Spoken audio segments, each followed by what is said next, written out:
नमस्कार दोस्तों, तो कैसे हैं आप लोग? आज हम आ गए अपने अगली वीडियो में, जहाँ पर आज हम पढ़ेंगे कुछ विशेष साधारण बहुमत से जो संशोधित किए हमारे संविधान में जो उपबंध हैं, उनसे संबंधित अनुच्छेद और इनके अंतर्गत आने वाले कुछ विषयों के बारे में। तो आइए शुरू करते हैं, जो एग्ज़ाम के पॉइंट से बहुत इम्पोर्टेंट, ठीक है? तो आइए शुरू करते हैं। देखिए, अब पहला है साधारण बहुमत से संशोधित किए जाने वाले जो भी उपबंध उपबंध हैं, ठीक है? जो भी हम बहुमत देते हैं, उसे संशोधित मतलब उससे जुड़े कोई।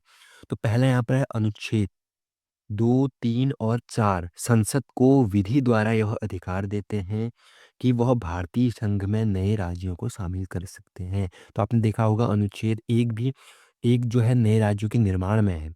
2, 3 और 4 जो हो गया ये संसद को क्या करते हैं, एक नए राज्यों को शामिल कर सकते हैं इन अनुच्छेदों के द्वारा। तथा राज्यों की सीमा परिवर्तन, एग्जाम में ज़्यादातर क्वेश्चन बनता है, सीमा परिवर्तन द्वारा नए राज्यों का निर्माण कर सके। तो ये अनुच्छेद 2, 3 और 4 के अंतर्गत आता है। फिर इसके बाद दूसरा पॉइंट है अनुच्छेद 75, 97, 125, 165 5 तथा 221 का 2 मतलब 221 का 2 द्वितीय अनुसूची में परिवर्तन की अनुमति देते हैं। तो जो द्वितीय अनुसूची है हमारी, उनमें कौन से अनुच्छेद परिवर्तन की अनुमति देते हैं? पहला 75, 97, अनुच्छेद 125, अनुच्छेद 165 5 तथा अनुच्छेद 221 का 2। ठीक है? तो ये हमारे जो संविधान में संशोधित हो गए हैं, उन अनुच्छेदों के बारे में आज हम चर्चा कर रहे हैं। इसके बाद आता है अगला अनुच्छेद 105 का 3। ये किसके बारे में चर्चा करता है? संसद द्वारा पारित किए जाने पर संसदीय विशेषाधिकारों की व्यवस्था करता है। तो एग्जाम में ज़्यादातर क्वेश्चन बनता है कि संसदीय विशेषाधिकारों की व्यवस्था किस अनुच्छेद के अंतर्गत होती है? तो जो संसदीय विशेषाधिकार हैं, वो होती है अनुच्छेद 105 का 3। ठीक है? अगला है चौथा पॉइंट अनुच्छेद 106। ये किसके बारे में चर्चा? संसद द्वारा पारित किए जाने पर संसद सदस्यों के वेतन, जो भी हमारे संसद में सदस्य हैं, उनके वेतन व भत्ते की व्यवस्था करता है। मतलब उनकी जो सैलरी आती है एक हिसाब से वेतन, ये भत्ता, तो वो होता है हमारा अनुच्छेद 106। ठीक है? तो ये करता है हमारे किसके? संसद के जो सदस्य हैं, उनके वेतन और भत्तों के बारे में। कौन-सा? अनुच्छेद 106। इसके बाद आता है पाँचवाँ पॉइंट अनुच्छेद 120 का 2। संसद द्वारा किसी नई व्यवस्था के न किए जाने पर 15 वर्षों के उपरांत अंग्रेजी को संसदीय भाषा के रूप में छोड़ने की व्यवस्था करता है। मतलब अंग्रेजी एक ऐसी भाषा है जिसको संसदीय भाषा क्या करती है? छोड़ सकती है। तो ये किस किस अनुच्छेद के अंदर का छोड़ सकती है? 120 का 2। अगला पॉइंट है अनुच्छेद 124 का 1। इसमें यह व्यवस्था की गई है कि संसद द्वारा किसी व्यवस्था के न होने पर उच्चतम न्यायालय, जो भी हमारा हाई कोर्ट है, में 7 न्यायाधीश होंगे। तो कितने हो सकते हैं टोटल? 7 न्यायाधीश। किसके किस अनुच्छेद के अंतर्गत? 124 का 1। अगला है अनुच्छेद 135। संसद को सर्वोच्च न्यायालय के अधिकार क्षेत्र में परिवर्तन करने की शक्ति देता है। मतलब संसद को, जो भी संसद के सदस्य या संसद के अन्य सदस्य हैं, उनको जो सर्वोच्च न्यायालय हाई कोर्ट है के अधिकार क्षेत्र में परिवर्तन करने की शक्ति देता है। मतलब वही जो हाई कोर्ट की परिवर्तन है उनमें परिवर्तन कर सकते हैं एक प्रकार उनके क्षेत्र में। ठीक है? अगला है अनुच्छेद 169 का 1। कुछ शर्तों के साथ विधान परिषदों को भंग करने की व्यवस्था। तो सीधे-सीधा एग्ज़ाम में क्वेश्चन बनता है, ये विधान परिषद को भंग करने की व्यवस्था किस अनुच्छेद में है? तो वो है हमारी 169 मतलब 169 के पहले। ठीक है? आइए आगे बढ़ते हैं। फिर है नौवां पॉइंट है अनुच्छेद 239। ये बहुत बार पूछा गया है एग्ज़ाम में। संघ राज्य क्षेत्रों के लिए मंत्री परिषद का सृजन। तो मंत्री संघ जो राज्य क्षेत्र हैं हमारे, उनके लिए मंत्री परिषद होगी। मतलब परिषद का सृजन होगा किस अनुच्छेद के अंतर्गत? 239 मतलब 239 के अंदर। तो ये हमारे इम्पोर्टेंट है। ठीक है? आइए आगे बढ़ते हैं। अब इसके बाद है कुछ विशेष बहुमत और राज्यों के अनुसमर्थन द्वारा होने वाले संशोधन के अंतर्गत आने वाले विषय। अब हम चर्चा करेंगे इसके अंतर्गत जो विषय आते हैं। अनुच्छेद के बारे में हमने कर लिया, संविधान के संशोधन के अंतर्गत जो अनुच्छेद आता है। अब हम चर्चा करेंगे इनके अंतर्गत आने वाले विषय। कौन-कौन से महत्वपूर्ण विषय हैं। पहला अनुच्छेद 14, ये विषय किसके बारे में है? ये राष्ट्रपति का निर्वाचन। इस अनुच्छेद के अंतर्गत राष्ट्रपति का क्या होता है? निर्वाचन होता है।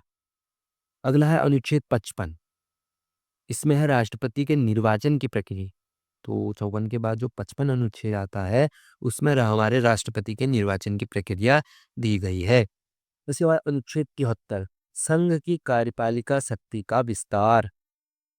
जो भी हमारी संघ की कार्यपालिका शक्ति होगी, उसका विस्तार किस अनुच्छेद के अंतर्गत होगा? वो होगा 73।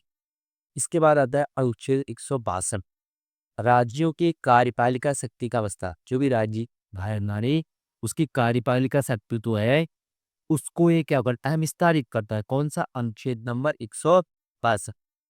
इसका बाद यह अनुच्छेद 241। अनुच्छेद 241 किसकी बात करता है? संघ राज्य क्षेत्रों के लिए उच्च न्यायालय। जो भी हमारे संघ राज्य क्षेत्र है, उनके लिए जो उच्च न्यायालय है। ठीक है। अगला है भाग 5 के अंतर्गत आता है अध्याय 4, संघ की न्यायपालिका। तो कभी-कभी भाग पूछ देता है कि संघ की न्यायपालिका किस भाग के अंतर्गत आती है? तो वो आती है, संघ की जो न्यायपालिका है वो आती है भाग 5 के अंतर्गत। फिर है भाग 6 के अंतर्गत अध्याय 5, राज्यों के लिए उच्च न्यायालय। जब ये हमारे स्टेट गवर्नमेंट है, राज्यों के लिए, उनके लिए उच्च न्यायालय का प्रावधान किया गया। अगला है 7वीं अनुसूची की किसी सूची। देखो, जो हमारी 3 सूचियाँ हैं, संघ सूची, राज्य सूची और समवर्ती सूची। इनमें अलग-अलग विषय हमने परिवर्तन किया गया है। तो ये सब किस अनुसूची के अंतर्गत आता है? ये आते हैं 7वीं अनुसूची के अंतर्गत। इसके बाद है संसद में राज्यों का प्रतिनिधित्व। संसद में जो राज्यों का प्रतिनिधित्व होता है वो अनुसूची 4 के अंतर्गत होता है। ठीक है? तो ये बात है, आप याद रखेंगे। इसके बाद है स्वयं अनुच्छेद 368। देखो, ये हमारा मेन होता है 368, क्योंकि इसी अनुच्छेद के अंतर्गत हम संविधान में संशोधन की प्रक्रिया को चालू कर सकते हैं, या संविधान में संशोधन की प्रक्रिया को स्टार्ट मतलब प्रारंभ कर सकते हैं। कौन सा अनुच्छेद? 368। ठीक है? तो ये बहुत मेन पॉइंट रहेगा। आइए आगे बढ़ते हैं। इसके बाद देखिए कुछ यहाँ पर मेन फैक्ट्स हैं। ठीक है? लाइक कह रहा 106वां संविधान संशोधन अधिनियम, जो 106वां संशोधन हुआ था हमारा, किससे संबंधित है? तो यह है लोकसभा, सभी राज्यों की विधानसभा व दिल्ली विधानसभा में महिलाओं को कितना? 33% आरक्षण। किस अधिनियम के तहत? नारी शक्ति बंधन अधिनियम।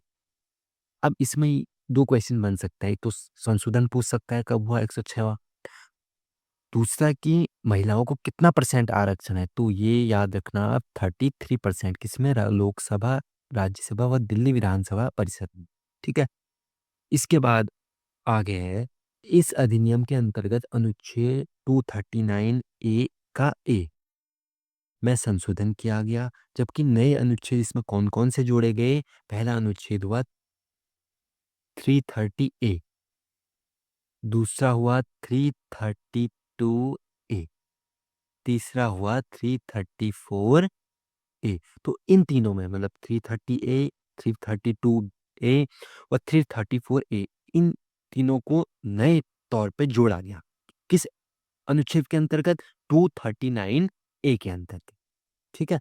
को जोड़ा गया। यह आरक्षण 15 वर्ष की अवधि, जो भी महिलाओं को नारी शक्ति वंदन अधिनियम के तहत मिला, तो कितने वर्ष के लिए मिला? वो मिला हमारे 15 वर्ष के लिए। तो यहाँ से भी क्वेश्चन बन सकता है। ठीक है? तो चलिए आगे बढ़ते हैं। इसके बाद देखिए यहाँ पर कह रहा है भारतीय संविधान में नवीं अनुसूची कब जोड़ी गई? नवीं अनुसूची जो है, तो जब हमारा संविधान का प्रथम संविधान संशोधन हुआ 1951 में, तो तब जोड़ी गई हमारी नवीं अनुसूची। फिर अगला पॉइंट है संविधान का 86वां संशोधन विधेयक मतलब 86वां कॉन्स्टिट्यूशनल अमेंडमेंट किससे संबंधित है? तो ये है 6 से 14 वर्ष के बच्चों को निःशुल्क और अनिवार्य शिक्षा। ये बहुत मेन है, ये बार-बार पूछा जाता है एग्जाम कि कौन-सा संशोधन या 86वां संशोधन किससे संबंधित है? तो यह 6 से 14 वर्ष के बच्चों के निःशुल्क और अनिवार्य शिक्षा से। ठीक है? अगला पॉइंट है विधानसभा तथा लोकसभा, जो भी हमारी विधानसभा तथा लोकसभा के निर्वाचित सदस्यों के दल बदल पर 52वें संविधान संशोधन द्वारा प्रतिबंध लगाया गया।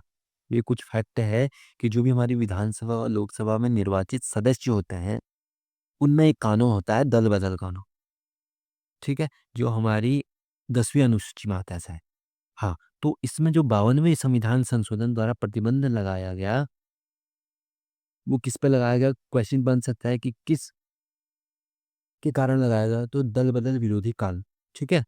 अगला पॉइंट है भारतीय संविधान का 79 मतलब 79वां संविधान संशोधन किससे संबंधित है? तो यह है लोकसभा और राज्य विधानसभाओं में अनुसूचित जाति मतलब एससी व अनुसूचित एसटी के आरक्षण से। तो पूछ सकता है कि एससी व एसटी के आरक्षण से कौन सा संविधान संशोधन संबंधित था? तो वो है 79 वो 79। ठीक है। अगला पॉइंट है वर्ष 1951 में प्रथम संविधान संशोधन किससे संबंधित था? तो यह अभी बताया था मैंने, कुछ राज्यों के में किए गए कृषि कुछ जो कृषि पर आधारित थे, कृषि भूमि संबंधी विधेयकों के संरक्षण से। तो इनमें कौन सी अनुसूची होगी? अभी बताया मैंने, 9वीं अनुसूची इसमें जुड़ी।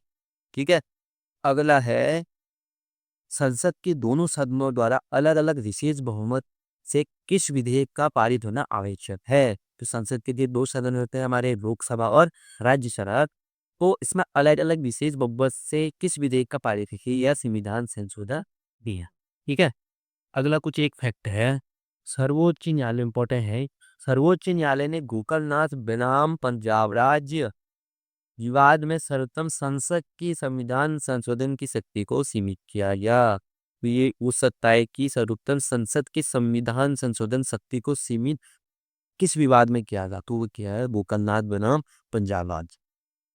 अगला है भारतीय संविधान में के संशोधनों में से किस संशोधन द्वारा केंद्रीय मंत्रिमंडल के आकार का लोकसभा की कुल सदस्य संख्या 15% कितनी 15% तक सीमित कर दी? तो ये क्या हमारे 91 संविधान संशोधन।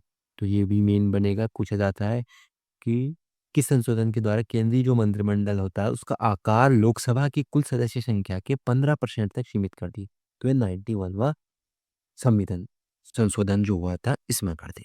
ठीक है। तो ये थे हमारे कुछ मेन पॉइंट।